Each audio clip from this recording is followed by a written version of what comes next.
ये तो किसका पुतला दहन होता है ये तो सब जानते हैं, सुर का होता है या असुर का होता है। और इस बिहार में कौन लोग असुर प्रवृत्ति के लोग हैं ये भी सबको मालूम है। ये जो राजद और कांग्रेस का विदाई भी तय है।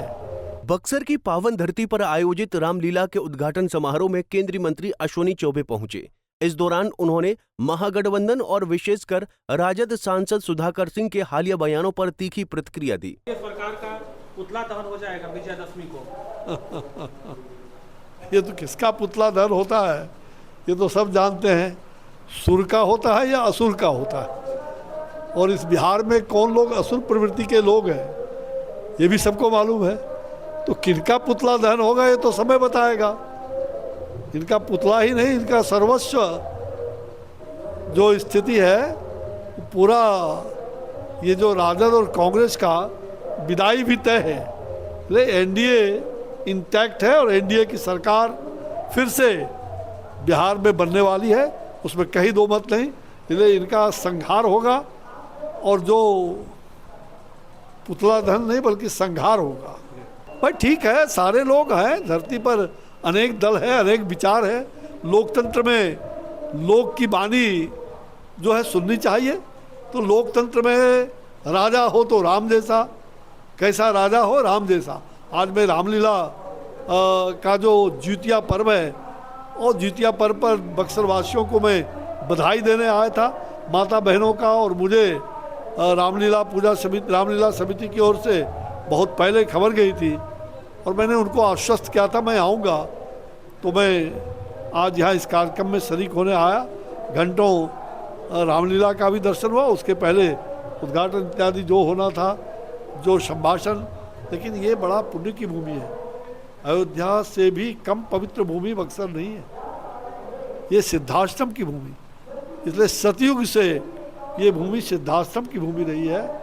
इस भूमि पर जो भी ताड़का जैसे असुर प्रवृत्ति का नाश होता है, तो आप जानते हैं कि विजयादशमी के दिन किसका वध होगा? रावण का वध होता है, ताड़का जैसे असुर प्रवृत्ति का वध होता है। तो जितने जंगल राज वाले लोग हैं उन सब का वध होगा। इसमें मंगल राज ही होगा, जंगल राज बिहार में कभी वापस नहीं आएगा। वहीं सुधाकर सिंह द्वारा प्रधानमंत्री मोदी की तुलना शोले फिल्म के जेलर से किए जाने पर चौबे ने तीखी आपत्ति जताई। उन्होंने कहा कि नरेंद्र मोदी जैसे सम्मानित प्रधानमंत्री के खिलाफ इस तरह की टिप्पणी अत्यंत निंदनीय है। सांसद अभी उन्होंने बयान दिया है कि नरेंद्र मोदी शोले फिल्म के आसारानी, क्या शोले फिल्म के आसारानी का उनको दिया है। मुझे पता नहीं, वो ज़्यादा फिल्म देखते हैं। और नरेंद्र मोदी जी को भारत के प्रधानमंत्री पर इस प्रकार की टिप्पणी अत्यंत ही दुर्भाग्यपूर्ण और निंदास्पद है।